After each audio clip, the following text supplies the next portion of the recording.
ဟယ်လိုဒီနေ့ချက်ဖြစ်တဲ့ဟင်းလေးအကြောင်းပြောပြပါမယ်ပုံမှန်တိုင်းပဲ3နှစ်ကြာအိုးလေးနဲ့ပဲစီလေးနည်းနည်းထည့်ပြီးတော့မိဖို့ချိန်လေးနည်းနည်းလေးလျှော့ပြီးတော့စီပူအောင်စောင့်ပါတယ်ဒါကတော့မဲသားလေးတို့အနေတော်တုံးထားပြီးအရသာနေထားပြီးသားပါအခုချက်ခံဒီမှာရေခဲတက်တာတွေကထုတ်လိုက်ပြီးတော့အရသာပိုဝင်အောင်လို့ညှို့ကောင်းမုံလေးဖြူလိုက်ပါတယ်ငရုတ်ကောင်းလေးတွေကိုတမအောင်နေပြီးွားပြီးမိဖို့ဘောကစီလေးလဲပူလာပြီးဟေ့ဆိုရင်အမဲသားလေးကိုအရင်ဆုံးနည်းနည်းလေးပေါ့နော်လုံးရောင်လေးစီပူပူလေးနဲ့လှိမ့်ပေးလိုက်ပါမယ်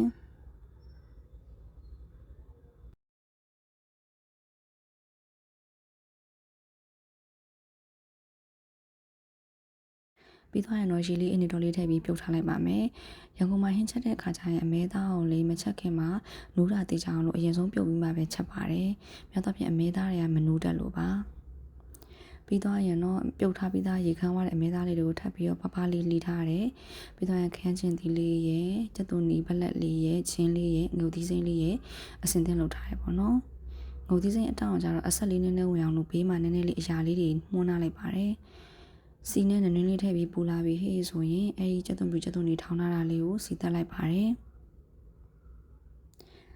ကျက်သွန်နီလေးလည်းနွမ်းလာပြီးအနက်လေးလည်းမှုေးလာပြီးဟဲ့ဆိုရင်ချင်းနဲ့ကျက်သွန်နီငုတ်သီးစိမ့်ပေါ့အလားလေးတို့အရင်ဆုံးထပ်ပြီးတော့စီတက်ပါတယ်ငုတ်သီးစိမ့်ကျတော့နည်းနည်းလေးစီလှိမ့်ပြီးတော့နောင်းရခါမှဒီလိုအရန်မှုန်နဲ့အနက်လေးပြောက်ပြီးတော့စားရတာလေးဘိုင်းမအောင်ပေါ့နော်အဲ့လိုမျိုးလေးအရင်လုပ်လိုက်တာပါ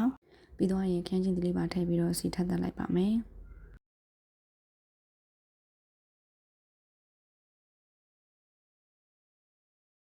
စီတက်လာတဲ့ခန်းချင်းဒီလေးနဲ့နွမ်းမိဟေးဆိုရင်အရသာတစ်ခါလေးထည့်ပါမယ်ဒီမှာတော့ခရူးစီလေးနည်းနည်းထည့်မယ်ပဲငန်းပြားကြီးလေးနည်းနည်းထည့်မယ်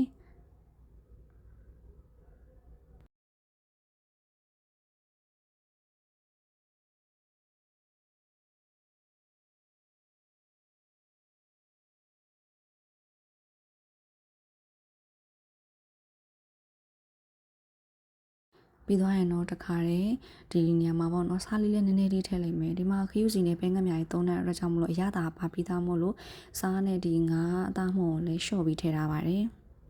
ပြီးသွားရင်တော့ခုနကပြုတ်ပြီးပပလေးထားတဲ့အမဲသားလေးတွေကိုထည့်လိုက်ပါမယ်အမဲသားလေးလည်းစီလေးနဲ့လုံးဝပြီးဟေးဆိုရင်နောက်ထပ်ပေါ့နော်ရေလေးအနေတော့လေးထည့်ပြီးတော့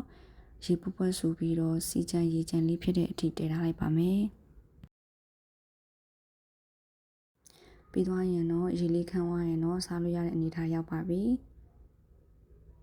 နောက်တစ်မဲအနေနဲ့တော့ရာသီပေါ်ဓာတ်လုံသီးဟင်းရည်တောက်လေးချက်ပါမယ်အရေးတောက်ဆိုတော့အရေးမနှောက်အောင်လို့ကျက်သွန်လေးပါလေးလာရဲ့ကျက်သွန်ပြူလုံခွဲလေးရဲ့အချင်းချက်လေးပအောင်ခန်းချင်းသီးလေးရဲ့ထည့်ပါမယ်ဟင်းခတ်တော့ကတော့အရင်ရက်ကပြုတ်ထားပြီးသားငရံလေးသုံးပါမယ်စီရဲ့စနွင်းရထည့်ပြီးစီပူလာပြီးဟဲ့ဆိုရင်ကျက်သွန်နီရဲ့ကျက်သွန်ပြူရဲ့အယောင်တင်မှုလေးကိုစီတက်ပါမယ်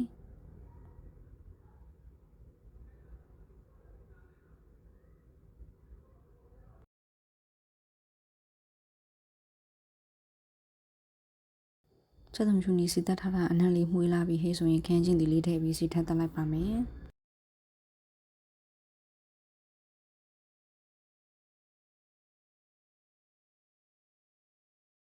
ပြီးသွားရင်တော့ငါးလေးထည့်ပြီးတော့စီထပ်တက်ပါမယ်ဟင်းရည်တောက်တွေချက်တဲ့အခါမှာလေငါးအစင်းကိုထည့်တဲ့အခါကျရင်ငါးညိနှံနံတက်လို့တခါလေးပေါ့နော်ငါးကိုချင်းရဲ့စပလင်ရထည့်ပြုတ်ထားပြီးသားလေးတွေပဲသုံးပါတယ်တော့ငါးလေးလေးစီတက်ပြီးွားရေဟေးဆိုတခါတည်းတန်းလုံတီးလေးကိုလည်းပဲလုံးရောင်လေးဖြစ်အောင်လို့စီလေးတက်လိုက်ပါတယ်ပြီးသွားရင်တော့ရေလေးထည့်ပြီးတော့ရေပွက်ပွက်ဆူအောင်စောင့်လိုက်ပါတယ်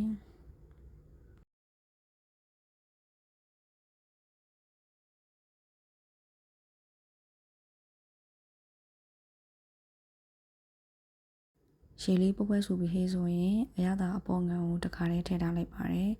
ဒီနေ့မှာတော့ခန်းချင်းသီးလေးလည်းသုံးပြီးတော့အချင်းတက်လေးလည်းနည်းနည်းပါမှာဖြစ်တဲ့အတွက်ကြောင့်မို့လို့အငံတက်တော့ကစားနဲ့ငံပြားရေးလို့တဝက်စီပေါ့နော်မျှထည့်လိုက်တယ်ပြီးတော့ငါးရသမုံလေးထည့်ပြီးတော့ရေခမ်းမိဟေးဆိုရင်တော့တောက်လို့ရတဲ့အနေအထားအသင့်ဖြစ်ပါပြီ။